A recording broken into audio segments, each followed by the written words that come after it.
11장 잠깐 다루도록 하겠습니다. 11장 13절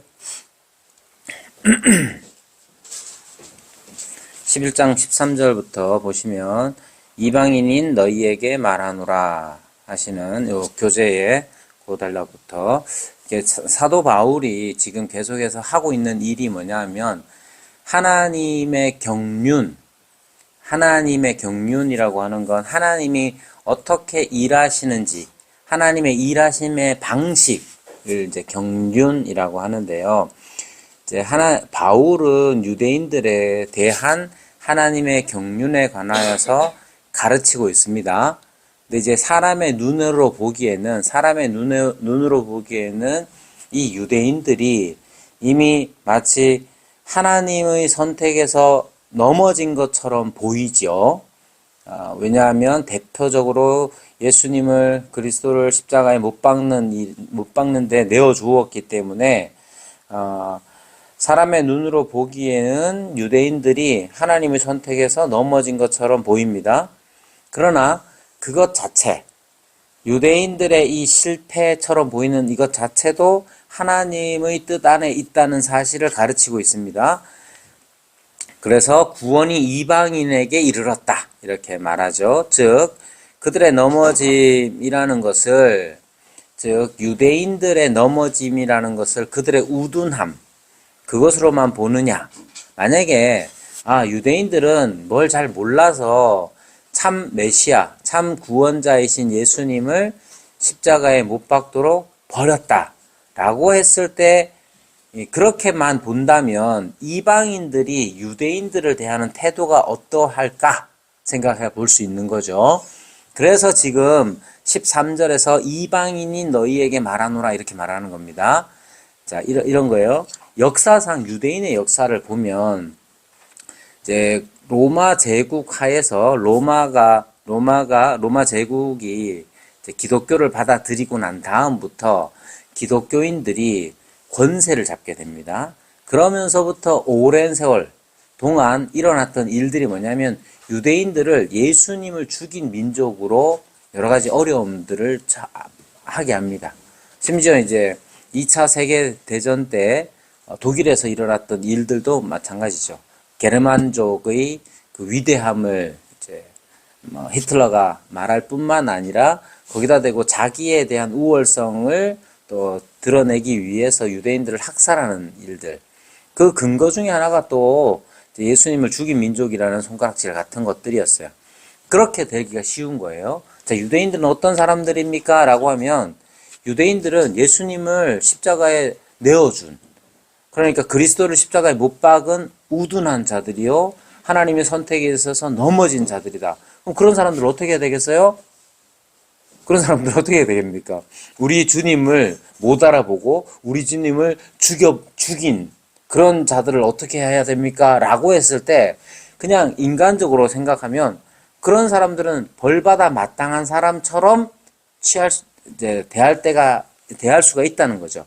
그래서 사도 바울은 하나님의 경륜에 관하여서 유대인들을 향하신 하나님의 경륜뿐만 아니라 이 구원을 향한 하나님의 경륜에 대하여 말하면서 유대인들에 대한 태도를 올바르게 하도록 그들을 권하고 있습니다. 자, 바울은 하나님의 행하심, 즉 하나님의 주권적 선택에 대한 경외함을 요구하고 있는 거예요. 계속해서 하나님께서 이스라엘에게, 즉 구원을 어떻게 행하셨는지를 늘 가르쳤고, 그래서 하나님의 주권적 선택에 대한 바른 믿음을 가지고 있어야 한다는 걸 전제로 하는 겁니다. 따라서 18절에 말하는 것처럼 스스로 자랑하지 않고 높은 마음을 품지 않고 도리어 두려워해야 합니다. 이 두려워한다 하는 이 말씀 자체는 내가 언제 버려질지 몰라. 이스라엘도 하나님이 버리신 것 같던데 나는 이방인인데 하나님이 나를 버리실지도 몰라. 이런 두려움이 아니에요. 하나님께서는 주권적으로 역사하시는 분이니까 그에 대한 두려움, 올바른 경외심이 있어야 한다는 걸 강조하고 있는 겁니다. 유대인 신자들, 그리스도인들은 구원받지 못한 이스라엘을 보면서 하나님의 인자하심과 준엄하심을 봐야 합니다. 그러니까 하나님께서 무엇이든 하실 수 있는 분, 이것이 그전에는 하나님은 이방인까지도 구원하실 수 있는 분으로 나타났다면 그 구원하시는 하나님의 주권 앞에서 경외심을 가지고 있어야 되는 거예요.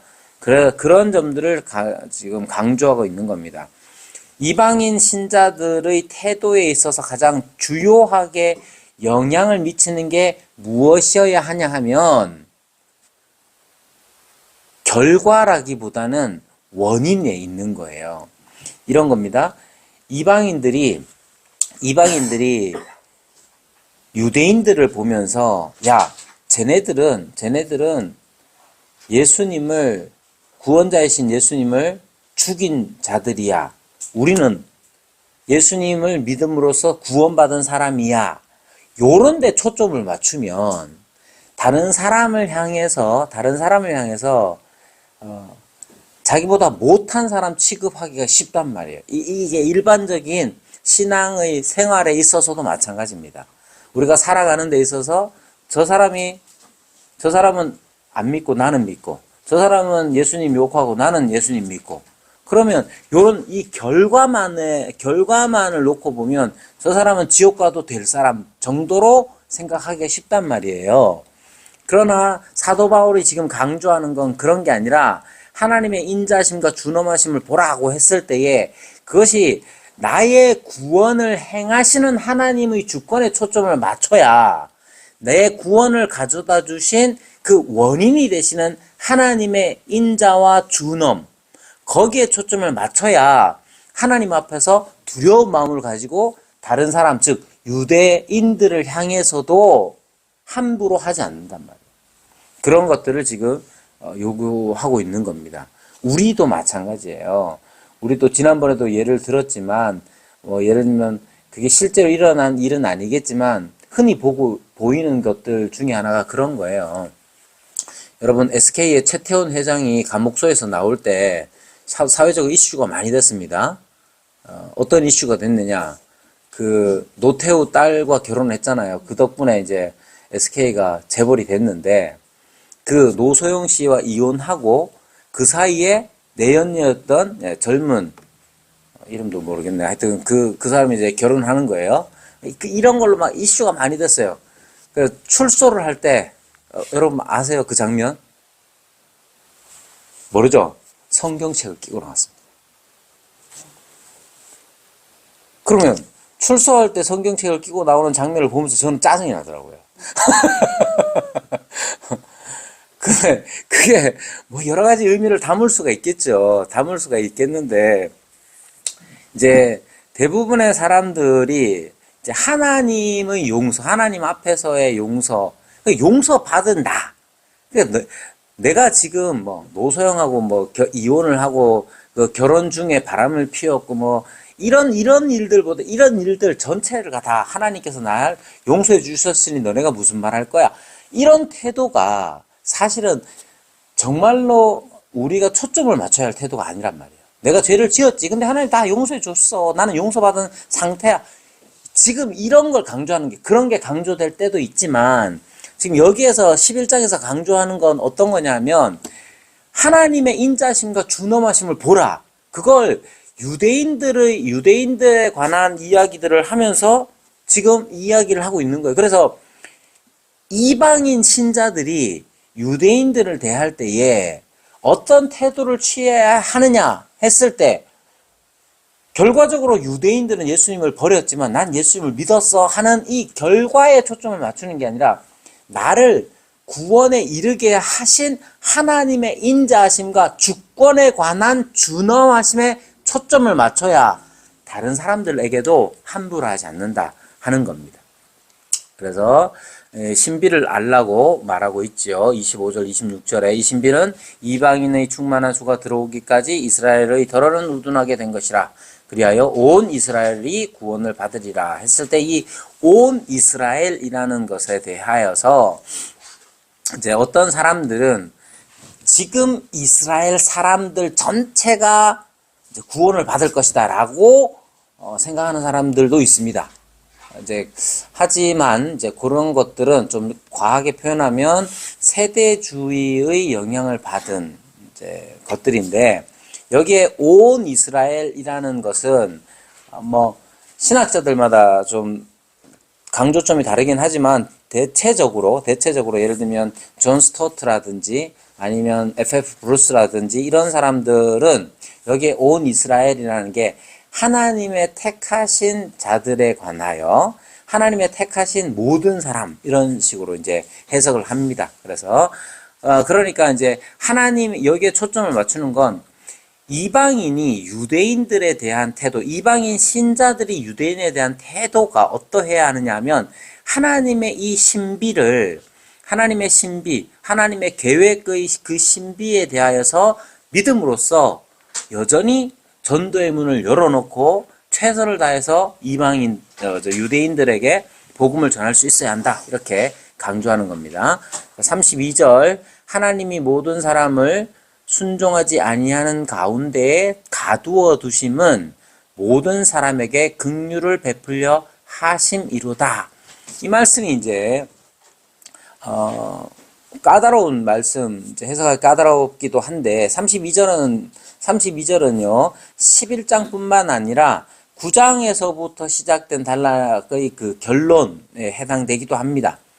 이걸 이제 ESV라는 영어 성경에서는 어떻게 번역을 했나 하면요, 하나님이 모든 사람을 불순종의 상태에 가두신 것은 그들에게 은혜를 베풀기 위해서다, 이렇게 번역을 해요.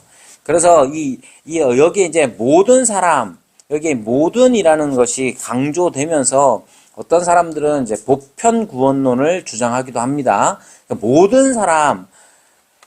모든 사람을 순종하지 아니하는 가운데 가둬두시면 모든 사람의 긍휼을 베푼다 했을 때, 이 모든이 등장하기 때문에 이 세상에 살아가고 있는 모든 사람들이 다 구원을 받을 거다. 그럼 이제 불교도도 있고 통일교도 있고 이슬람교도 있고 다 구원을 받을 거다, 이렇게 해석하는 사람들이 있습니다. 그렇지 않습니다. 여기에 이 모든에 대한 강조는 보편 구원론을 말하는 것이 아닙니다. 이제 대표적으로 2장 5절에서 8절 같은 경우도 보면 마지막 날 하나님의 심판이 있을 것이라고 분명히 말하잖아요. 그래서 이 32절의 이 모든에 관한 이 말씀은 어디에 강조가 있느냐 하면, 하나님이 편애하지 않으신다는 사실을 가리키는 거예요. 모든 사람을 불순종의 상태에 가둬두셨다. 모든 사람을 순종하지 아니하는 가운데 가둬두심은 모든 사람에게 긍휼을 베풀려고 하신다 했을 때의 이 모든이라는 것은, 하나님은 어떤 사람이든지 간에 구원하실 수 있다는 걸 강조하기 위한 겁니다. 세상에 있는 모든 사람들이 다 구원을 받는다, 그런 게 아니고, 하나님께서는 이방인만 혹은 유대인만, 어떤 민족적으로 어떤 백인만, 이런 게 아니라 모든 사람들에게 하나님의 구원의 역사는 일어날 수 있다는 사실을 가르치고 있는 겁니다. 자, 그래서 하나님은 이방인들에게 오시기 위하여서 유대인들을 사용하셨고, 유대인들에게 오시기 위하여서 이방인들을 사용하시죠. 그게 지금 11장에 계속해서 강조되는 것들이에요. 이방인과 유대인들에 관하여서 계속 강조하는 것들입니다. 자, 그래서 모두에게 하나님의 은혜가 임한다는 건 모두에게 예외 없이 라기보다 모두에게 차별 없이 하나님의 은혜가 임한다 하는 것입니다. 그러면서 이제 33절부터는 여기 이제 송영이라고 하는데요. 이 송영이라고 하는데 이제 갑작스럽게 이제 찬송을 하죠. 갑작스러운 찬송입니다. 깊도다. 하나님의 지혜와 지식의 풍성함이여 그의 판단은 헤아리지 못할 것이며 그의 길은 찾지 못할 것이로다. 이렇게 시작하는 이 33절에서 36절. 결국 이 어떻게 보면 갑작스러운 이 송영이 왜 등장하느냐 했을 때, 하나님께서 이스라엘과 이방인 가운데 모든 사람들에게 베푸시는 하나님의 은혜에 관하여서 강조를 하다 보니까 하나님의 이 하나님 되심에 대하여서 사도 바울이 놀라는 것이죠. 그래서 깊도다 하나님의 지혜와 지식의 풍성하며 이렇게 노래하고 있는 겁니다. 자, 이 성령이라는 거는 이제 기릴송의 영화 영자를 써서 독솔로지라고 하는데, 영어로는 독솔로지인데 헬라어 독사가 영광이라는 뜻이에요. 그래서 하나님의 영광을 찬양하는 노래가 송영입니다. 송영.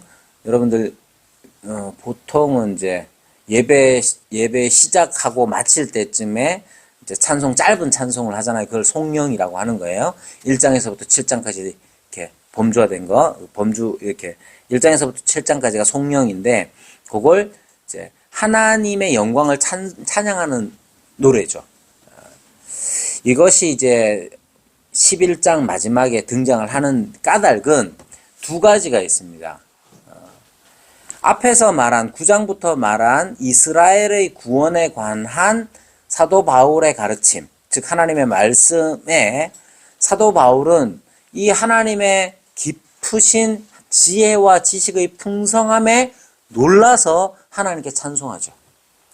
거기에 덧붙여서 이어지는 12장부터의 내용 때문에 또 이 성령이라는 것은 중요합니다. 하나님에 관하여서 우리가 알면 알수록 하나님을 높일 수밖에 없죠. 그래서 그 이전부터 1장부터 시작해서 11장까지 쫙 하나님에 관하여서 하나님이 어떤 분이시고 어떻게 일하시는지 하나님의 경륜에 관하여서 쫙 얘기를 이제 편지를 썼잖아요. 그러다 보니까 이 결론으로서 하나님을 찬송하는 겁니다. 근데 이걸로 로마서가 끝나는 게 아니잖아요. 12장부터는 이제 너희 몸을 드리라 하시는 삶에 관하여서 가르칠 때에 우리 삶이 참된 성령이 될 수 있도록 하기 위하여서 이 성령은 역할을 한다고 저는 생각을 합니다. 자, 그래서 이제 복음으로 사는 삶에 대하여서 이제 함께 생각해 볼 텐데요. 11장까지는 엄밀하게 말하면 이제 8장까지이고 그 사이에 9장에서 11장이 약간 끼어 있는 듯이 보이긴 합니다만, 그래도 다 포함해서 1장부터 11장까지가 하나님이 어떤 분이시며, 즉 하나님이 행하신 바, 일 경륜에 관한 이해를 우리에게 주는 거죠. 즉 하나님은 우리를 의롭다 하시는 분이다. 의로우신 하나님이 우리를 어떻게 의롭다 하시는지를 쫙 얘기를 한 거고, 그 하나님의 이스라엘에 관한 하나님의 경륜에 관해서, 유대인에 관한 하나님의 경륜에 관해서 9장에서부터 11장까지를 이야기를 한 거예요. 그래서 우리가 믿는 하나님은 바로 이런 분이시고 이렇게 일하시는 분이다 하는 걸 밝히고 난 다음에 11장 33절부터 36절까지 하나님을 찬송하죠. 그러고 나서 이제 우리의 삶이 찬송이 되도록 권면하는 겁니다. 크게 보면 12장에서 13장은 복음으로 사는 삶을 의미하는데, 크게 보면 교회로 사는 삶이, 그리고 이웃과 함께 사는 삶에 관하여서 말하고 있고, 이제 13장에서는 세상에서의 삶을 다루고 있습니다. 자, 12장 1절부터 보시면, 그러므로 형제들아 내가 하나님의 모든 자비하심으로 너희를 권하노니, 여기에 이제 그러므로 하는 이 접속사가 중요하죠. 그러므로는 이제 결론을 내는 거잖아요. 이제 여기에 이 그러므로라는 건 우리 11장까지 하나님의 경륜에 대하여서 우리가 충분히 들었으니까 이 경륜을 따라서 우리가 살자고 말하는 거예요. 즉 하나님에 대한 이해와 그 이해를 바탕으로 하는 믿음이 있죠. 자, 이해 없는 믿음이라는 게 있을 수도 있어요. 있을 수도 있습니다. 왜냐하면 하나님을 충분히 다 알아야 믿는 건 아니에요. 믿음을 통해서 이해를 추구할 수도 있습니다. 순서는 중요한 게 아니에요. 자, 이해를 했기 때문에 믿을 수 있죠. 반대로 믿기 때문에 이해가 되기도 합니다.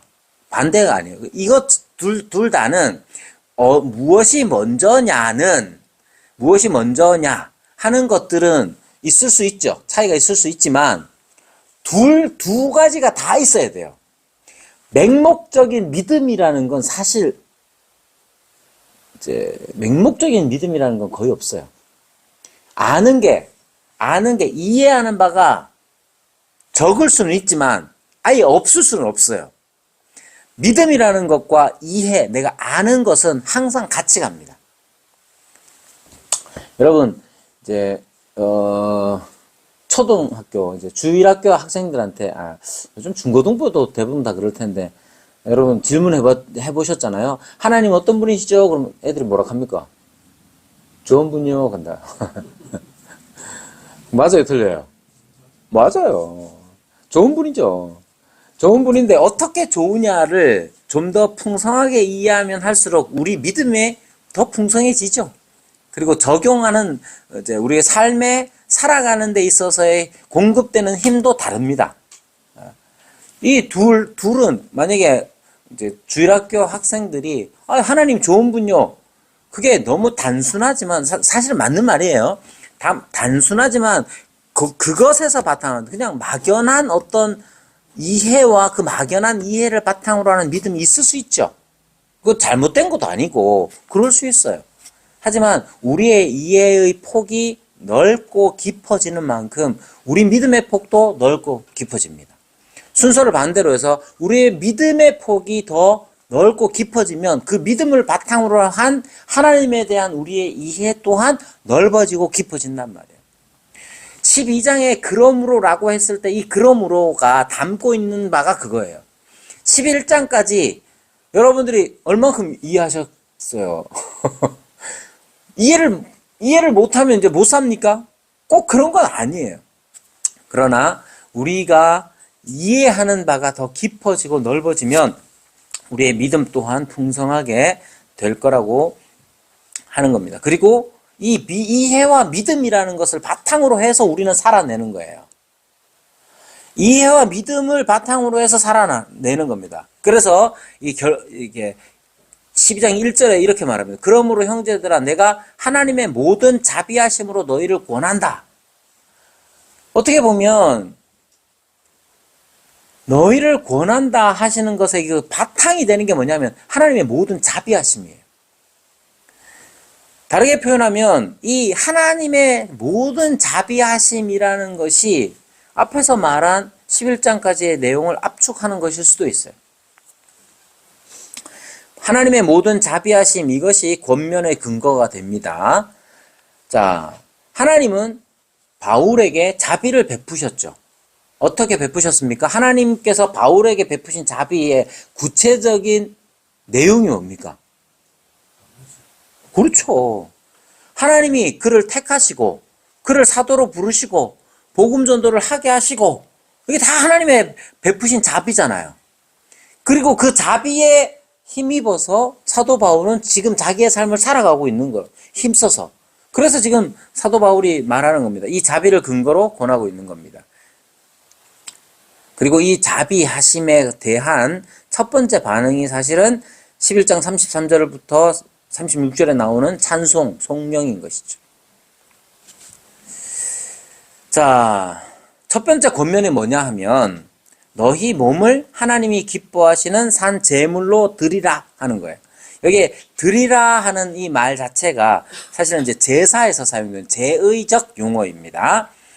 자, 성전에서 제사장이 드리죠. 뭘 드립니까? 짐승을 드립니다. 짐승을 잡아서 드리죠. 양이나 염소나 혹은 소나 비둘기나 이렇게 잡아서 드린단 말이에요. 제사장이 짐승을 잡아서 하나님께 드리듯이 우리 몸을 하나님께 바치라는 거예요.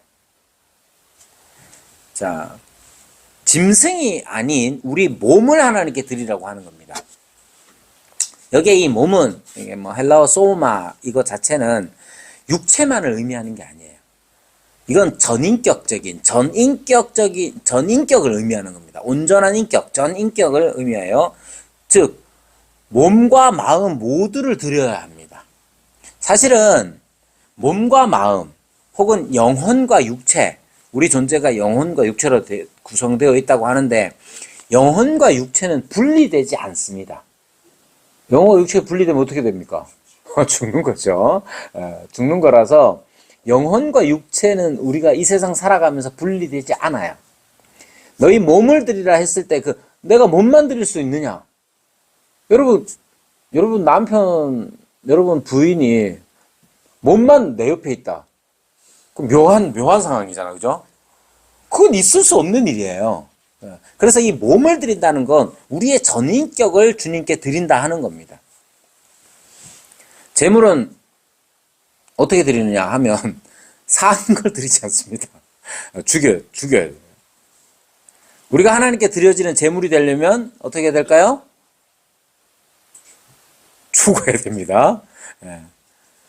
죽이는데 이제 하나님은 인신제사를 원하는 분이 아니니까 그 제물을 드린다 했을 때 다 포함되는 그림 자체가 짐승을 잡아서 죽여서 그 피로 이렇게 드리는 것인데 이게 전체가 뭘 원하냐? 하나님께서 내게 원하시는 것은 온전히 하나님께 드리는 것이구나 하는 겁니다. 그것에 대하여서 너희가 드릴 영적 예배다 이렇게 말할 때에 이 영적 예배를 킹 제임스 버전 같은 경우는 reasonable service라고 해서 이성적 이렇게 이성적 예배 이런 식으로 번역하기도 했는데 여기에 이제 헬라어가 로기켄이라는 단어인데 이건 이제 비유적인 혹은 영적인 이런 의미예요. 그래서 신약 시대에 우리 몸으로 드리는 제사는 구약의 그 문자적인 의미의 제사가 아니라 비유적인 혹은 영적인 의미의 제사인 것이죠. 그래서 우리 삶이, 우리 생활이 영적인 산 제사가 될 수 있도록 해야 합니다. 2절은 이제 본받지, 그러면 이 영적 예배가, 우리가 드릴 영적 예배가 어떤 거냐면, 이 세대를 본받지 않고, 마음을 새롭게 함으로 변화를 받아, 하나님의 선하시고 기뻐하시고 온전하신 뜻이 무엇인지 분별하도록 하라. 이렇게 말합니다. 자, 여기에 이제 맨 처음에 나오는 게 뭐냐면, 이 세대를 본받지 말라는 거예요. 본받지 말라. 왜 굳이 이렇게 이 세대를 본받지 말라고 하느냐 하면 이 세대를 본받기가 더 쉽기 때문에 그렇겠죠. 네. 알게 모르게 우리는 물이 많이 듭니다. 굉장히 물 많이 듭니다. 그러면 이 세대를 본받지 않기 위해서 우리에게 필요한 게 뭐냐 하면 이 세대를 분별할 수 있어야 돼요. 이 세대를 분별할 수 있어야 돼요. 그러면 이 세대를 분별한다는 건 뭐냐면 이 세대가 어떻게 살아가고 있는지 잘 살피는 건데 이 세대를 잘 살핀다는 것은 그들이 무엇을 가치 있게 여기느냐를 잘 살피는 것에 둬야 됩니다. 세상 사람들이 뭘 가장 가치 있게 여길까요? 돈? 집사님 암을 극복하신 분들을 만나면 이럽니다. 돈 다 필요 없다. 뭐가 최고? 건강이 최고. 그래서 좀 있으면 이제 한 달 뒤면 여러분들 다 이렇게 인사합니다. 교회 안에서도. 정집사, 건강이 최고다.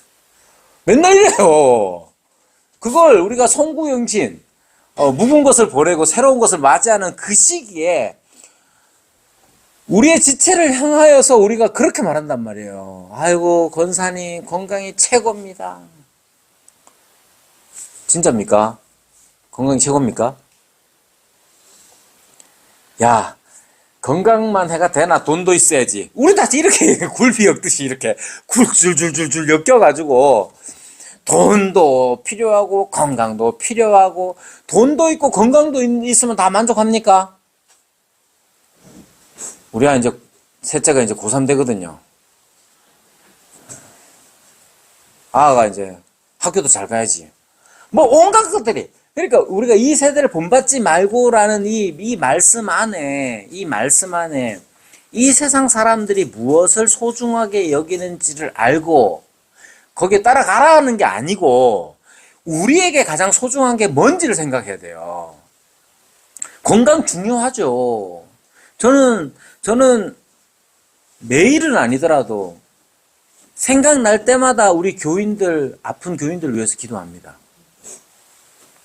여러분, 아프면 몸만 아픈 게 아니에요. 그것도 아픈 것도 일주일 아픈 거 끝나는 거면 모르겠는데 10년, 20년 아픈 사람들이 있습니다. 그런 사람들이 겪는 고통들, 그 오랜 세월 동안 기도하면서도 기도했음에도 불구하고 응답되지 않은 내 몸의 상태, 그런 것들이 우리를 다른 것에 더 가치 있게 만들 수 있어요. 그래서 저는 교인들을 위해서, 건강을 위해서, 사업을 위해서, 진학을 위해서 기도해요. 그러나 그것 자체가 가장 가치 있기 때문이 아니에요. 가장 가치 있는 것을 발견하지 못하도록 눈에 꺼풀을 씌울 수 있기 때문에 그런 거예요. 근데 우리는 종종, 자주 우리의 필요를 따라서 돈이나 건강이나 명예나 가족이나 이런 성공이나 이런 것들을 마치 가장 가치 있는 것처럼 하나님을 이용해 먹을 때가 있단 말이죠. 제가 지난번에 말씀드렸잖아요. 같이 이렇게 일하는 분 중에 꽃집을 하는데, 모조 꽃집을 하는데, 그거 배달을 갔더니 배달비 대신 새 성경책을 딱 주더라는 거예요. 자기는 교회를 한 번도 안 다니는데. 갖고 와서 팍 버리려고 했는데, 자기 아들이 임용고시를 이제 2번째인가 3번째인가 치거든요. 혹시 벌 받을까봐 못 버리고, 다른 기독교 신자한테 주더라고요. 사람들은 그런 식으로 하나님을 이용할 때도 있어요. 교회 다니는 사람들도.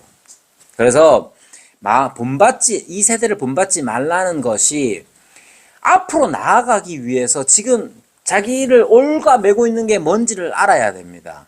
그래서 이 세대를 바라볼 때에 아유 세상 사람들 어떻게 살아가나 그거 보는다는 건 어떤 의미냐, 이 세대를 바라보고 이 세대가 뭘 추구하는지를 분명히 파악할 수 있어야 돼요. 그래야 마음을 새롭게 함으로 변화를 받을 수가 있죠. 얼마나 절절하냐의 문제, 이거 굉장히 좀 조심스러운 얘기지만 우리는, 한국 사람들은 어디나 다 마찬가지겠죠. 어디나 다 마찬가지겠지만 이게 이 간절한 걸 너무 좋아하는 것 같아요. 제가 수요일까지 일본에 갔다 왔거든요.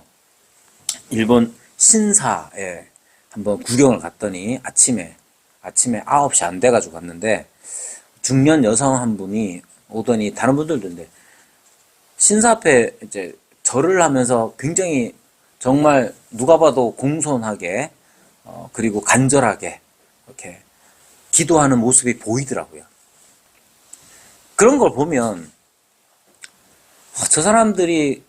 저 일본 사람들이 간절한 걸로만 치면, 그리고 눈에 보이지 않는 어떤 영적인 존재들을 이렇게 갈구하고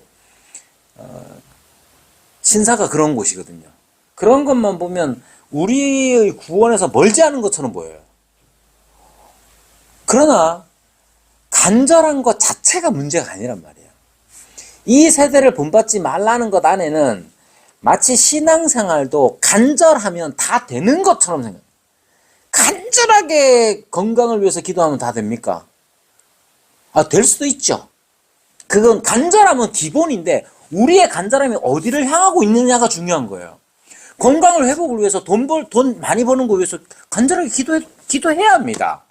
하나님 앞에 간절하지 않은 게 뭐가 있겠어요? 간절하게 기도해야 합니다. 자식의 성공이든 내 안전이든 뭐든지 다 간절하게 기도해야 하는데 우리는 종종 그 간절함에 스스로 넘어가가지고 내가 구하는 것이 건강, 돈, 명예, 성공, 가족 이런 거에만 초점을 맞춰서 내 간절함을 발휘하면 옳지 않다는 거예요.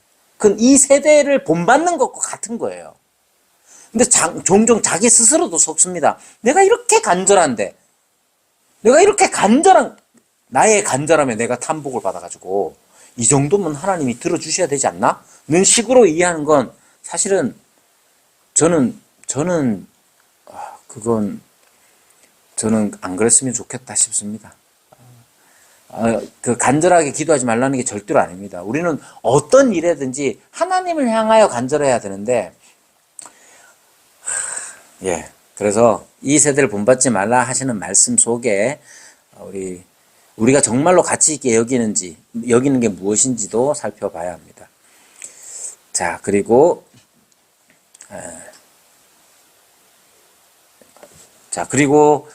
두 번째로는 제대로 봐야 합니다. 자, 가장 중요한 전제가 뭐냐면 너희 몸을 드리라 하는 거고, 제대로 봐야 돼요. 두 가지를 다 봐야 합니다. 자신을 제대로 봐야 하고 지체를 봐야 합니다. 여기에 조건은 뭐냐 하면, 전제 조건은 뭐냐 하면 11장까지의 내용이에요. 즉 11장까지의 내용, 그냥 내용은 잘 몰라도 하나님이 어떤 분이시며 하나님의 성품과 하나님의 경륜, 하나님의 일하심의 방식, 일하시는 방식에 대한 이해가 우리에게 반드시 필요하고, 그 이해와 믿음을 바탕으로 해서 내 몸을 주님께 드려야 합니다. 근데 그렇게 주님께 드릴 때에 내가 드리는 것이 참으로 하나님께 드려진 바 되려면 첫 번째로 나 자신을 제대로 봐야 됩니다. 두 번째, 나 자신만 보는 게 아니라 지체를 볼 수 있어야 돼요. 무엇을 기준으로 볼 거냐, 이게 중요하죠. 나 자신을 늘 봅니다. 여러분, 자신을 본다는 말이 한편으로 보면 성찰적 태도일 거 아니야. 자아 성찰적 태도, 우리 필요하죠. 여러분들, 한편으로 보면 자아 성찰적인 태도가 우리에게 늘 필요한데, 그때에 무엇을 가지고 보느냐가 중요합니다. 자기 인생을 기준으로 놓고 내가 어떻게 살았고 내게 지금 필요한 게 뭔지, 이런 기준으로 자기를 돌아보거나 상대를 돌아보는 게 아니라, 그 기준은 항상 하나님의 성품, 하나님의 경륜으로 봐야 돼요. 나 자신을 볼 때도, 나 자신을 성찰할 때도 하나님의 일하심의 방식을 가지고, 그 필터를 가지고 나를 봐야 되는데, 우리는 그런 것 없이 그냥 내 필요, 나의 욕구, 나의 결핍, 이런 것들을 가지고 나를 보면 문제가 생길 수 있습니다. 자, 40분이 된 관계로 5분간 좀 쉬도록 하겠습니다. 자, 12장은 이제 하나님께 너희 몸을 드리라 했을 때, 첫 번째로 제일 중요한 건 이제 12장 1절에서부터 13절은 교회로서 사는 삶에 대하여서 말하고 있다고 저는 생각을 하거든요. 근데 전체가 12장, 13장 이 전체 이후로, 즉 12장부터 16장까지 전체적으로 전제로서 너희 몸을 드리라 하는 거예요. 그리고 너희 몸을 어디다 드리느냐? 교회에 드려야 되고, 이웃과의 관계에 드려야 되고, 세속적인 삶에 드려야 되는 건데, 그게 이제 12장, 13장의 내용입니다. 자, 그럼 교회에 드린다는 건 어떤 거냐면, 자신을 제대로 볼 수 있어야 돼요. 여기에서 우리는 하나님께서 우리를 구원하여 주셔서 우리가 누리는 복 중에 하나가 뭐냐 하면, 내가 나다워진다는 거예요. 나라는 게 소멸되지 않아요. 하나님 앞에서 이상용이라는 존재가 예수님을 믿고 나면 다 세상과 나는 간고도 없고, 우리가 노래를 하긴 하지만 세상과 나는 간고도 없다 했을 때 그 표현처럼 나는 다 사라져버리는 그런 게 아니에요. 도리어 하나님 앞에서 나라는 존재가 확연히 드러납니다. 그러면 되냐 안 되느냐? 됩니다. 왜 그러냐면, 나라는 존재가 확 드러난다는 게 어떤 의미냐면, 내가 하나님의 사랑을 받고 있다는 사실이 내게서 가장 선명하게 드러나잖아요. 그렇지 않아요? 제가 경험했던 바는 거예요. 내가 하나님의 사랑을 받고 있구나 하는 깨달음이 가장 컸어요. 그 일을 위해서 하나님 어떻게 사랑하셨느냐? 예수님을 날 대신해서 십자가에 못 박아 나의 죄의 형벌을 담당하셨구나. 그게 하신 까닭은 나를 사랑하시기 때문이구나. 내 옆에 있는 어떤 사람이 아니라 나를 사랑하셔서 그렇게 하신 거니까. 이게 우리가 주님을 믿을 때에 구원받았을 때 가장 중요한 특징이 바로 그거예요. 내가 사라지는 게 아니에요. 도리어 나는 더 선명하게 딱 드러납니다. 근데 이게 하나님 앞에서 교만한 자로 드러나는 게 아니라 하나님의 사랑을 받는 자로서 드러나는 거죠. 그래서 자신에 대한 올바른 이해가 필요합니다. 겸손하고 정확하게 자신을 판단할 수 있어야 돼요. 이게 가장 우리가 교회에서 삶이 어떠해야 하느냐 했을 때 나 자신을 제대로 봐야 되는데, 나 자신을 제대로 본다는 건 내가 임의적인 어떤 기준을 가지고 평가한다는 게 아니라 하나님의 일하심의 방식, 그걸 가지고 나를 볼 수 있어야 돼요. 그럼 생각해보세요. 나는 어떤 사람이겠어요?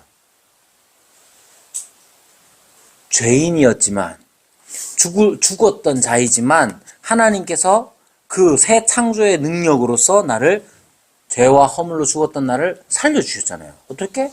예수 그리스도로 말미암아서. 그러면 나는 하나님 앞에서 어떻습니까? 하나님의 사랑을 받는 자로 돼. 나는 내가 잘나서 받는 게 아니고, 오직 하나님의 은혜로 나는 사랑을 받는 자이니, 하나님 앞에 겸손할 수밖에 없잖아요. 그래서 겸손하여질 수밖에 없습니다. 그것에 대하여서 말할 때 마땅히 생각할 그 이상의 생각을 품지 말아야 하는 거예요. 나를 하나님 앞에서 되게 거창하게 여길 필요도 없고 되게 막 비하할 필요도 없어요.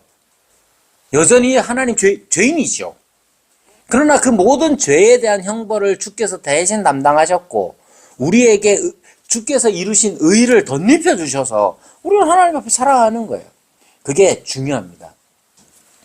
여러분이 하나님 앞에서 여러분 자신이 되는 것, 하나님의 사랑을 받는 자로서 하나님 앞에 서 있는 자, 그것으로서 자신을 인식하는 것 중요합니다.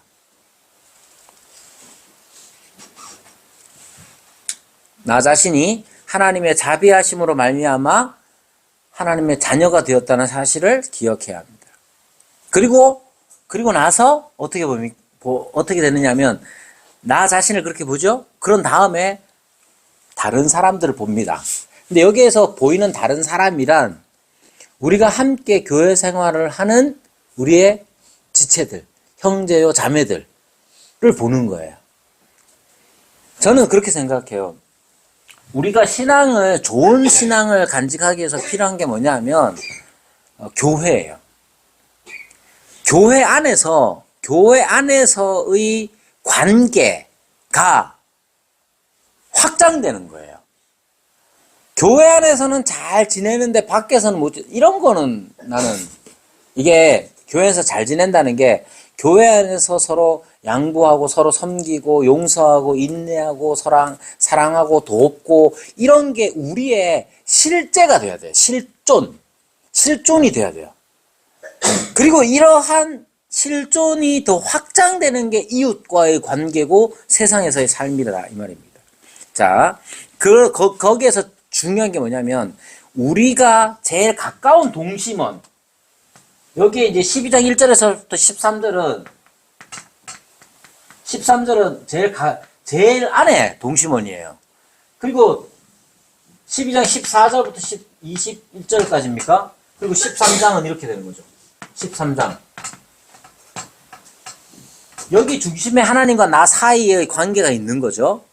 하나님과 나 사이의 관계 속에서 나 자신을 바라봐야 되고 그러한 것을 가지고 우리 가까이에 있는 우리 지체들을 바라봐야 하는 겁니다.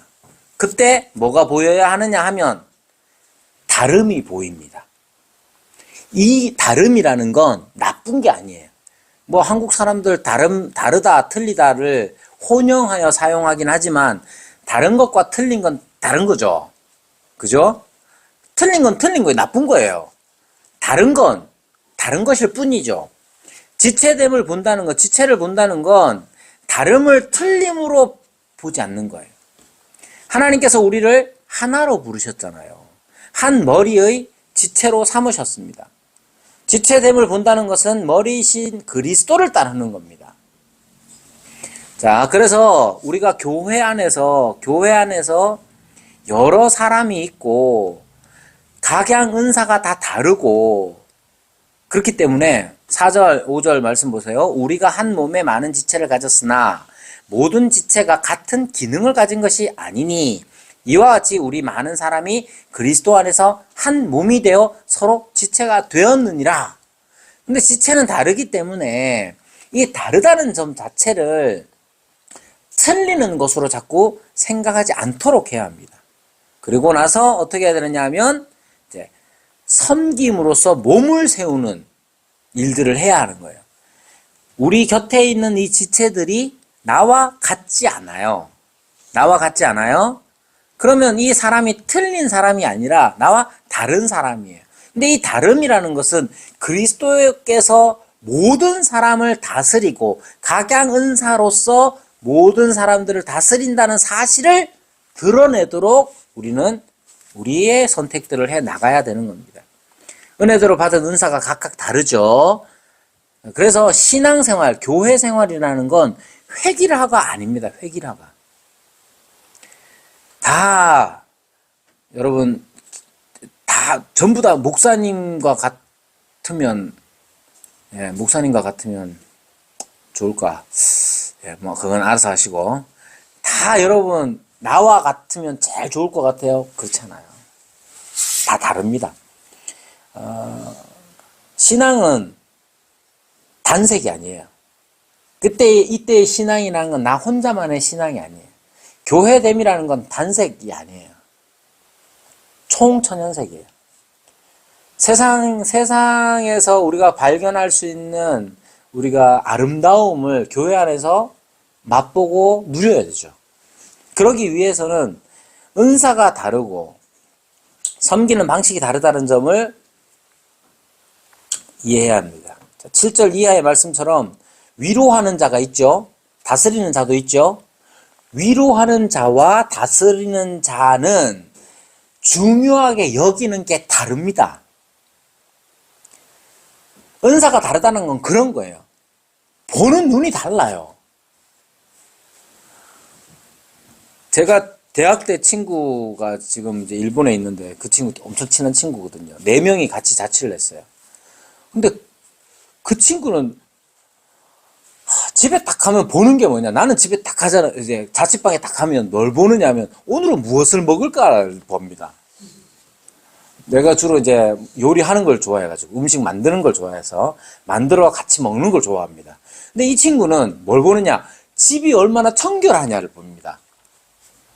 아, 힘듭니다.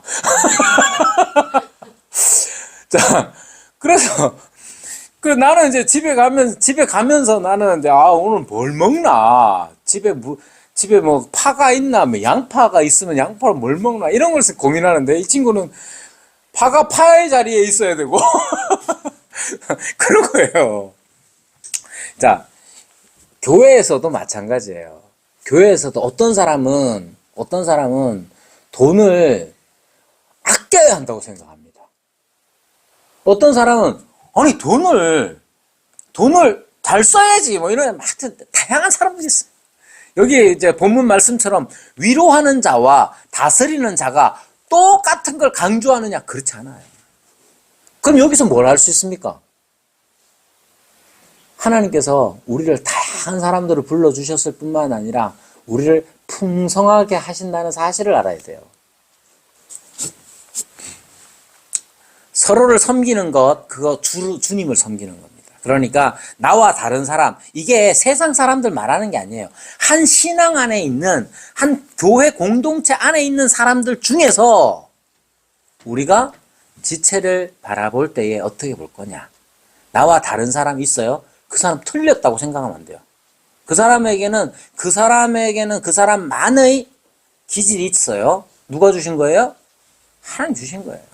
그 사람만이 가지고 있는, 그 사람이 왜 저렇게 생각했을까? 하나님께서 30년, 40년, 50년 동안 하나님께서 그를 만들어 가시는 과정이에요. 근데 저 사람이 나랑 똑같지 않다고 해서 저래 갖고 되겠나? 이렇게 하면 하나님께서 그에게 역사하시는 바를 부정하는 것과 같아요. 그래서 함부로 판단하고 함부로 틀렸다고 하는 거 옳지 않습니다. 우리는 다 어떻습니까? 하나님의 모든 자비하심으로 말미암아 지금 여기에 서 있는 사람이잖아요. 나는 어떤 사람이에요? 하나님의 그 경륜의 방식, 경륜을 기준으로 하여 보면 나는 죄와 허물로 죽었던 자인데 하나님께서 내게 그 크신 긍휼로 그 자비하심으로 나를 건져주셔서 여기 서 있게 하셨잖아요. 그래서 나를 드린다 했을 때 그거 나를 드린다 내 몸을 주님께 드립니다 했을 때 그거 어떤 의미냐? 교회 안에서 다른 사람 함부로 판단하지 않고 그 사람이 가지고 있는 하나님께서 그에게 베풀어 주신 그 은혜와 은사들을 인정하는 것 그런 것들이 필요합니다. 그리고 사랑을 놓치지 말아야 합니다. 어떻게 12절 13절 소망 중에 즐거워하며 환난 중에 참으며 기도에 항상 힘쓰며 성도들의 쓸 것을 공급하며 손대접하기를 힘쓰라. 뭐 주의적으로는 이제 목사님들마다 다를 수 있겠지만 저는 이렇게 생각합니다. 여러분 교회 안에서의 삶이라는 게 사실은 뭐 좀 비관적으로 얘기하자면 교회 안에서 삶이 없잖아요. 뭐 와가지고 뭐 아침 주일날 몇 시에 오세요? 집사님 주일날 몇 시에 오세요? 교회 10시 40분. 아 늦게 오시네. 주일학교 안 하세요? 아 찬양대 하고 아침에 와가지고 찬양대 하고 주일 예배 드리고 그다음 식당 봉사하고 그냥 일 하다 보면 끝이 나요.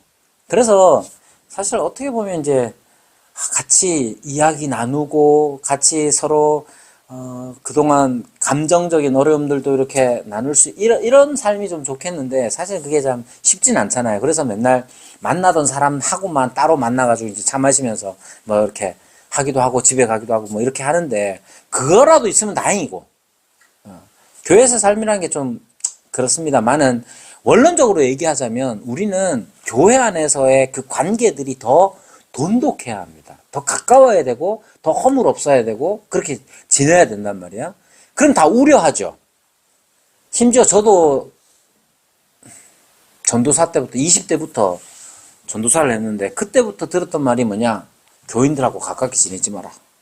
가까이 지내는 그 사람이 네 등에 칼 꼽는다. 그걸 20대 이제 전도사한테 막 목사님들이 막. 근데 그런 말들이 참 부정하고 싶지만 맞을 때도 있어요. 근데 생각해 보세요. 우리가 지체로서의 삶이라는 것 자체가 녹록하진 않습니다. 그러면 우리가 함께 이렇게 살아갈 때에 어떻게 어려움을 이겨낼 수 있느냐 하면 소망 중에 즐거워할 수 있어야 돼요. 근데 소망 중에 즐거워한다는 게 어떤 거냐면 어떤 소망으로 즐거워하느냐 하면 하나님께서 나를 지금 여기까지 만들어 주시고 인도해 주셔서 나를 빚어 가시는 것처럼 저 사람도 나하고 진짜 안 맞는 저 사람도 하나님께서 만들어 가실 거라는 나를 변화시키셨듯이 그에게도 은혜를 베푸실 거라는 믿음, 그 소망을 가지고 즐거워하는 거예요.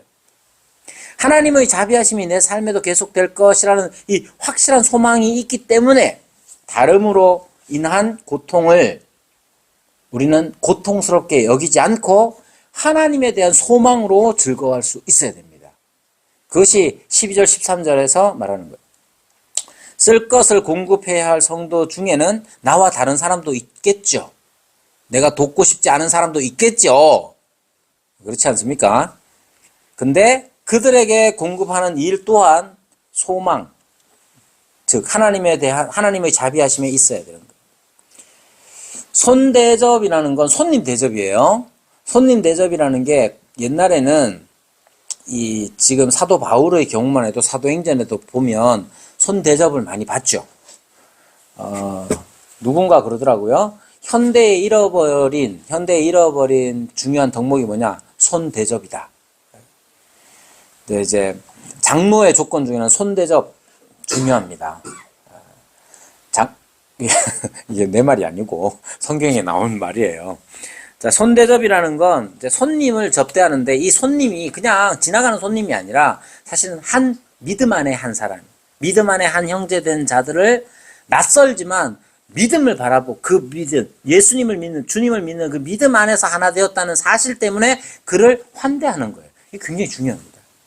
근데 요즘은 제가 한 20년, 한 30년까지는 안 되겠구나. 20년 전에도 들었던 말이 뭐냐면, 서울 강남의 부교육자들은 신방을 가서도 안 되지만, 혹여 간다 하더라도, 화장실 쓰면 안 된다. 뭐 이런 거. 그 집에 가가지고 화장실 쓰면 안 된다. 프라이버시를 침해하지 않도록 한다. 이런 게 이제 요즘 이제 그 목회자들, 교육자들이 이제 오리엔테이션 받는 내용이라고 그러더라고요. 요즘뿐만 아니라 좀 꽤 됐어요. 그러니까 손대접이라는 게 한 믿음 안에서 낯선 사람을 믿음 하나만 보고 환대하는 이 일들이 요즘 많이 사라졌어요. 근데 그렇게 하라고 말합니다. 근데 여기에서 이제 여러분들이 혹시 읽을 수 있으면 뜻밖의 회심이라고 로자리아 버터필드라는 사람이 지은 책인데, 이 사람은 이제 여잔데 28살에 공개적으로 커밍아웃을 합니다. 어떤 커밍아웃이냐? 나 레즈비언이야. 그리고 36살에 뉴욕에 있는 시라큐스 대학의 영문학과 교수로, 종신교수로. 이 사람이 20대부터 박사과정에 있을 때 이제 레즈비언 공개선을 커밍아웃을 했었는데, 그러니까 이제 얼마나, 그리고 이제 가부장적인 이 남성 기독교에 대한 반발이 엄청 심했어요. 거기에 대한 글도 많이 쓰고. 그렇게 글을 한번 쫙 써서 엄청 논란을 불러일으켰는데 편지 한 통을 받습니다. 그게 한 목회자가 보낸 편지고, 그리고 그걸 계기로 해서 그 목회자 가정과 교제를 하기 시작해서 결국은 해피엔딩이에요. 어떻게 됐느냐? 목사님 사모님이 됐고, 그리고 이제 목사님 사모님이 됐고, 그리고 이제 아이들을 이제 잘 양육하는 그런 사람이 됐어요. 그러면서 여기 이제 그 과정을 기록한 게 이제 뜻밖의 회심이라는 책이에요. 여기에 핵심이 뭐냐면, 어떻게 레즈비언이, 그 여성주의자, 페미니스트 이 영문학 교수가 어떻게 기독교인이 될 수 있는, 예수님을 인격적으로 만나고 자기의 성정체성을 커밍아웃, 공개적으로 선언한 그 사람이 어떻게 다시 돌아올 수 있었느냐 했을 때 그 시작점을 손대접에서 찾습니다. 다른 사람을, 그 목회자, 지금 이름을 까먹었는데, 로자리아라는 이제 레즈비언과 같이 식탁에 초대해서 같이 묵고, 이야기 나누고, 그 사람의 말을 듣고, 이 하는 과정에서 하나님께서는 이 한 목회자의 손대접을 사용하셔서 이 레즈비언을 변화시켰고, 목회자 사모가 되겠도록 했던 거예요. 목회자 사모 그러니까, 이제 미국 같은 데는 동성애자도 이제 목사 한수를 받거든요. 그러니까 레즈비언 목회자일 수도 있잖아요. 그게 아니고 우리가 생각하는 그 그림 맞아요. 그러니까 이게 손대접이라는 것 자체가 믿음을 가지고 나와 다른 사람을 환대하는 이 일이 얼마나 크냐 하는 것들을 볼 수 있죠. 그래서 물론 뭐 이제 환대 같은 경우는 현대 철학에 있어서도 중요한 그 주제이기도 합니다만은 어쨌든 그렇습니다. 그래서 우리가 교회 생활을 할 때에 교회 생활이라는 게 진짜 믿음 안에서 하나 되었다는 걸 경험하는 게 돼야 되거든요. 믿음 안에서 하나 됐다는 건 믿음이 같으면 나와 다른 것들을, 나와 다른 사람, 나와 다른 어떤 것들에 대하여서 자꾸만 틀렸다고 막 하는 게 아니라 그를 하나님 안에서 인정하는 것. 하나님께서 그에게 나와 같은 믿음을 주셔서 하나님께서 나와 다른 은사를 주셔서 우리를 전체적으로 풍성하게 하시는구나 하는 믿음을 가지고 있어야 돼요. 그런 믿음을 바탕으로 해서 손대접도 일어날 수 있어야 됩니다. 자, 14절부터 21절은 이웃과의 관계를 얘기합니다. 여기에 이제 첫 번째로 나오는 게 뭐냐면 박해하는 자를 어떻게 해야 되느냐. 박해하는 자를 축복하고 저주하지 말랍니다. 이게 어떻게 이렇게 할 수가 있죠? 박해하는 자를 축복하고 저주하지 말라. 가능합니까? 가능합니까? 어렵죠? 예. 박해하는 자를, 그러면 생각해보세요. 박해하는 자를 축복할 때 어떻게 축복합니까? 하나님, 저 박해하는 저 인간 장사 잘 되게 해주세요. 이렇게 기도합니까? 여기에 박해하는 자. 저는 이제 공부하면서 사도 바울이 이거 쓸 때 제일 먼저 누굴 떠올랐겠나 싶더라고요. 사도 바울 자신이 박해하는 자였잖아요. 그러니까 박해하는 자를 축복하고 저주하지 말라는 말씀은 박해하는 자가 더 건강해가지고 더 박해 잘하게 해주세요. 이런 뜻이 아니겠죠. 박해하는 자를 위한 축복이라는 것 자체는 사도 바울의 경우처럼 사도 바울이 박해하던 자였지만 어떻게 됐습니까? 회심을 하죠. 회심하고 맨 처음 만난 사람이 누군지 아시죠? 다맥색에 있는 아나니아예요. 다맥색에 있는 아나니아가 사도 바울에게 어떻게 했는지 아세요? 사도 바울이 그때 되게 유명했는데 그를 찾아가서 그를 만나고 먹을 것을 주고 세례를 베풀고 한단 말이에요. 그렇게 해서 자기가 또 하나님께서 그런 은혜를 베푸셨기 때문에 아마도 저주하지 말라 하시는 말씀 자체는 우리가 그 사람들을 기분 좋게 대하라는 의미보다도 하나님의 뜻에 맡기는 일이 필요한 것이죠. 박해하는 자를 향해서 너는 반드시 지옥 간다. 이런 태도를 취하지 않아야 합니다. 왜냐하면 나 자신을 볼 때 그렇다는 거예요. 나 자신. 이 바울 얘기가 아니고 나 자신. 내가 어떤 사람입니까? 난 지옥 갈 사람이었는데 하나님 나를 살리셨잖아요. 나는 박해를 한 사람이었겠어요? 저는 그 유명한 모태신앙입니다. 모태신앙일 뿐만 아니라 제가 태어나자마자 우리 할아버지 할머니가 야는 목사가 될 거다 이렇게 서원을 하셨어요.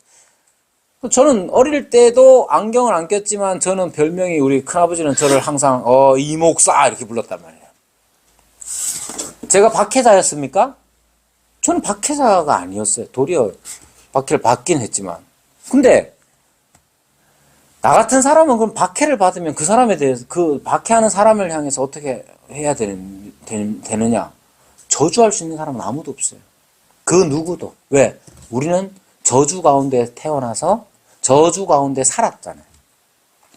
그런데 하나님께서 그 저주를 거두시고 우리를 구원하셨잖아요. 복을 주셨기 때문에 혹여 우리에게 박해하는 자가 있다 하더라도 그를 저주하는 자가 아니라 하나님께서 나를 살리신 것처럼 저 사람을 살리시기를 구해야 합니다. 두 번째, 이웃과 함께 산다는 건 즐거워하는 자들과 함께 즐거워하고 우는 자들과 함께 우는 거예요. 이게 어떻게 하면 이렇게 될 수 있느냐 하면 내 앞에 있는 이 이웃에 대하여서 그 사람의 삶을 인정하는 게 필요합니다. 이 말이 오해하면 안 돼요. 그 사람이 사는 모든 삶에 즐거움과 슬픔이 다 있죠. 그 즐거움과 슬픔에 우리가 함께 공감해 주지 않으면 우리의 말에, 우리의 복음에 그들 공감 안 합니다. 맨날, 야, 니 그렇게 살면 안 돼. 그러면 맨날 여러분, 얼마나 이런 게 심했으면, 이 이거 요즘 한때 유행은 지나갔지만, 너 T야. 그러면 감정도 없이 바른 소리만 하는 그런 사람들을 그렇게 표현하잖아요. 그렇게 살면 우리가 우리의 진심이 전달될 수가 없어요. 그래서 비록 우리의 신앙이 다르다 할지라도 사람 대 사람으로서 하나님께서 나를 사람으로 대해 주시고 찾아오셨던 것처럼 믿지 않는 저 사람들에게 함께 그들의 즐거움에 함께 즐거워하는 공감이 우리에게 필요한 것이죠. 악을 악으로 갚지 말고 모든 사람과 더불어 화목하라.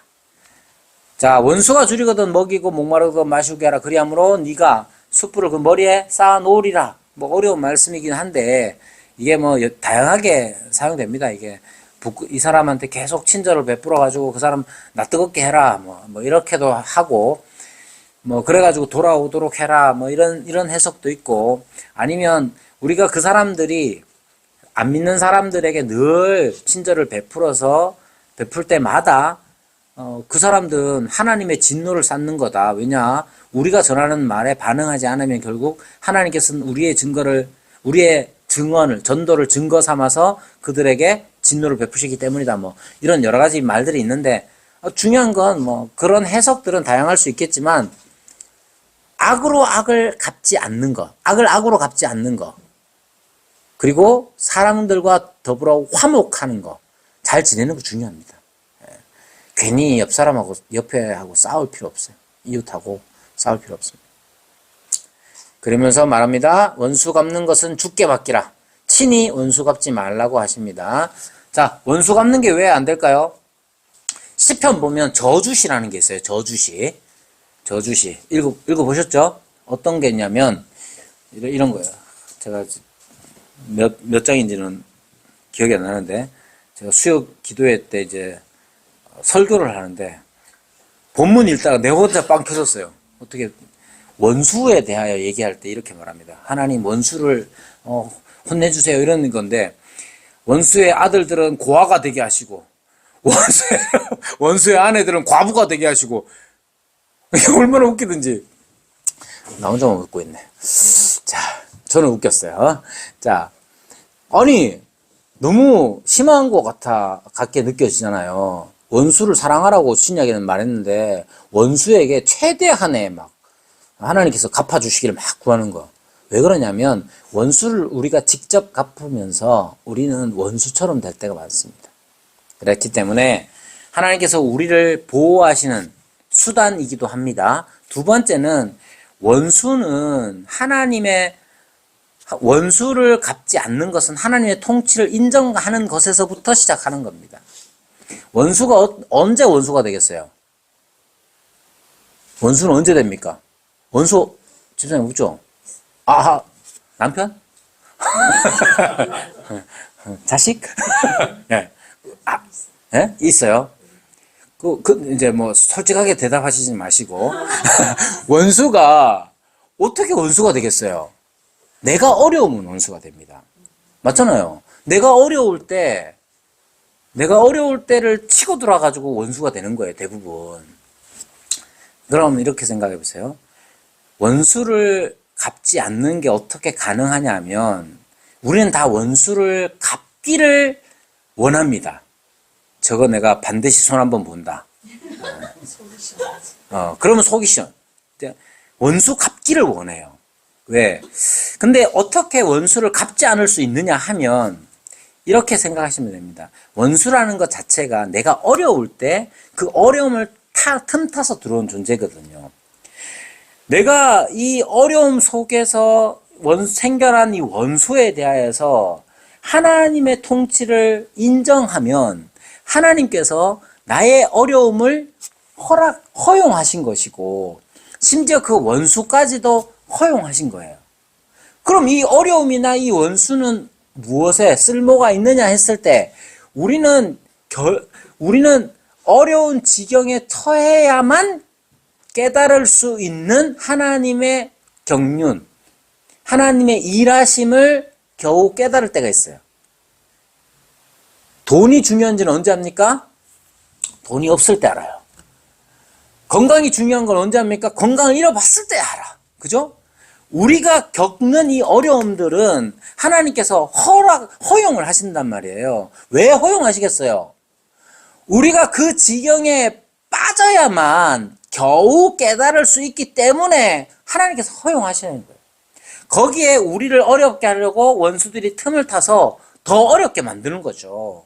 그러나 그때 그 원수들은 하나님을 더 의지하도록 만드는 그냥 하나님의 교보제, 교육 보조 재료라고 생각하시면 돼요. 그래야 마음에 원한이 쌓이지 않고 넘어가지 않습니다. 이거 여러분들이 참 어려운 일이긴 하지만 지금 당장 원수가 내 앞에 와서 막 약 올리거나 막 괴롭게 하지 않을 때에 한 번 더 먼 거리에서 한번 보는 거예요. 내가 당한 어려움이 그 어려움 속에서 나는 어떤 유익을 얻었을까? 우리가 당하는 모든 어려움들이 어려움으로 끝난다면 그것은 어리석음입니다. 모든 난관과 역경에서 하나님의 손길을 깨닫는 것이 신자가 누리는 복이에요. 자, 그렇게 해서 원수 갚는 것을 주께 맡길 수 있기를 바라고요. 그럼 원수 갚는 거 주께 맡기면 주님이 그 사람을 혼내줍니까? 그럴 때도 있어요. 그럴 때도 있고 아닐 때도 있어요. 그러나 만약에 원수가 회개하고 돌아오면 어떻게 할 거라? 원수가 회개해서 돌아오면 어떻게 할 거예요? 그때 용서하지 마시고 원수 사랑은 원수 갚지 않는 것에서부터 시작한다고 저는 생각합니다. 감정적으로 내 아내를 사랑하듯이 원수를 사랑할 수 있겠습니까? 사랑의 방식이 다르다고 난 생각해요. 내 자녀를 사랑하지만 내 자녀를 내 아내처럼 사랑하지 않잖아요. 사랑에도 종류가 있는 거예요. 방식이 다르고 원수를 사랑하는 방식은 내 아내, 우리 믿음의 형제 자매를 사랑하는 방식과 달라요. 저는 그렇게 생각해요. 그렇기 때문에 원수를 사랑하라 하셨으니 해야 되는데 그 원수 사랑의 첫 번째는 원수 갚는 걸 주께 맡기는 것에서부터 시작하는 거예요. 13장에는 이제 세상에서 어떻게 사느냐. 여러분 세상에서 사는 거 당연하죠. 세상을 떠나서 사는 일을 가끔 꿈꾸시겠지만 우리는 그것을 일부러 추구하는 신앙은 옳지 않습니다. 수도원 운동, 여러분들 초대교회사에서 배웠겠죠. 수도원 운동이라는 게 교회사적으로 보면 이렇게 정화운동으로서 역할을 하기도 했지만 기본적으로 우리는 이 세상 가운데서 살아야 합니다. 이 세상 가운데서 산다는 건 그것은 신앙과 타협한다는 게 아니라 도리어 분명한 신앙을 고백하는 겁니다. 자, 이 세상 주인은 누구예요? 하나님이시죠. 그래서 이제 개혁주의자들은 하나님의 나라, 하나님의 왕국을 세 종류로 이제 구분합니다. 레그눔 포텐티아에 해서 권능의 왕국이라고 해요. 권능의 왕국. 파워 오브 킹덤. 그래서 권능의 왕국이라고 하는데 권능의 왕국이라는 것은 하나님께서 힘으로 능력으로 다스리시는 모든 나라예요. 모든 것이에요. 온 우주 하나님의 능력으로 다스리시죠. 여러분들이 세상 살아가는 회사를 비롯한 모든 세상 다 하나님의 권능으로 다스립니다. 이 세상에서 우리는 살아갈 때에 하나님의 권능 아래에서 우리는 늘 살아가요. 그것 말고 또 다른 왕국은 뭐냐? 레그넘 그라티아에라고 해서 은혜의 왕국이에요. 이 은혜의 왕국은 다르게 표현하면 이제 교회인데요. 왜 교회를 은혜의 왕국이라고 하냐면 우리가 하나님의 통치를 받으면서 그 통치를 받는 은혜의 왕국의 가장 큰 특징은 하나님의 통치를 받으면 그 통치의 대상자인 우리가 하나님의 은혜를 누리게 돼요. 맛보게 되고 알게 돼요. 교회가 그래야 된단 말이에요. 교회는 그래서 크고 거창한 건물로서 능력을 자랑하는 게 아니라 거기에 속한 교회의 구성원들이 하나님의 은혜를 누리는 것. 그래, 김 집사님하고, 이장로님하고, 이목사님하고, 이렇게 막 지내면서, 그래, 맞아. 하나님께서 우리에게 이렇게 은혜를 베푸시는구나. 이걸 맛보는 것이 어디냐? 교회, 은혜의 왕국인 거예요. 세상은 권능의 왕국이에요. 하나님의 능력으로서 하나님이 다스리죠. 그러면서 하나님이 어떻게 다스리냐? 하나님은 세상의 권력, 세상의 권세를 두시고 복종토록 합니다. 자, 1절에서부터 7절까지는 권세에 복종하라는 건데 이것은 하나님의 정하신 것이다 이렇게 말합니다. 1절 각 사람은 위에 있는 권세들에게 복종하라. 권세는 하나님으로부터 나지 않음이 없다. 모든 권세는 다 하나님께서 정하신 바다 이렇게 말하죠. 여기에 이제 1절에서 7절까지는 오해하지 마셔야 되는 게 무조건 세상 권세에 복종해야 되는 것 그렇게 말하는 게 아닙니다. 여기에 세상 권세의 기본 값이 뭐냐 하면 다스리는 자들은 선한 일에 대하여 두려움이 되지 않고 악한 일에 대하여 되나니 즉 세상 권세를 하나님이 세우셨는데 왜 세웠겠어요? 선을 위하여 세우셨어요. 그래서 복종해야 할 세상 권세의 기본 값은 그 권세를 가지고 선을 이루는 것. 그런 세상 권세에 복종하는 거예요. 이게 중요합니다. 그렇지만 타락 이후에 죄의 오염으로 말미암아서 세상 권세는 하나님의 이러한 목적에 그러니까 하나님의 목적에 부합하지 않았어요. 그래서 자기 권세를 드러내죠. 자기의 유익을 추구하고 그러한 예외들은 논외로 하고 하나님이 본래 목적하신 바에 따라서 말하는 겁니다. 인류의 역사는 하나님의 목적을 따라 순종하지 않는 것을 보게 되죠. 그래서 이제 신학자들은 시민 불복종에 관한 오랜 논의가 있었습니다. 그러니까 무조건적 복종을 말하는 게 아니에요. 예를 들면 신사참배 그거 하나님이 세우신 세속 권세에 의해서 요구되었죠. 그렇잖아요. 그러니까 일제 이런 말하면 좀 오해가 있을 수 있지만 일본 제국주의의 권세가 누가 주신 거예요? 하나님이 주신. 왜 주셨겠어요? 선을 이루기 위하여 주셨어요. 근데 일본 제국주의는 하나님 앞에 선을 이루지 않았죠. 자기의 권세를 드러내고 신사참배를 요구했단 말이에요. 그러면 하나님께서 세우셨다고 해서 다 순종하냐? 그렇지가 않아요. 하나님의 세우신 목적이 있는데 그것은 선을 위한 거고 그 선을 위하여 세우신 세속 권세에 복종하는 것을 말하는 거예요. 근데 신사참배처럼 혹은 불법적인 어떤 것들을 만약에 요구한다. 그러면 우리는 더 높은 법에 순종해야 되는 거죠. 자, 두 번째는 8절에서 10절 세속의 세상에서도 사랑으로 살아가야 합니다. 네 이웃을 네 자신같이 사랑하라 하신 그 말씀 가운데 다 들었다. 간음, 살인, 도둑질, 탐심 이거 안 해야 되죠? 안 해야 되는데 왜 안 해야 됩니까? 그냥 안 해야 되니까 안 해야 됩니다. 이건 이제 어린 시절에 들은 말이고 우리가 장성하면서 깨달아야 되는 건 간음하지 않는 거 왜 간음하지 않아야 되느냐? 간음이 나쁜 거니까 맞아요. 근데 그걸로 끝나는 게 아니라 거기에 사랑을 더하는 게 필요하죠. 사랑을 더하여서 하나님의 사랑. 예를 들면 살인하지 말라. 살인하면 안 되죠. 살인해보신 분 있어요?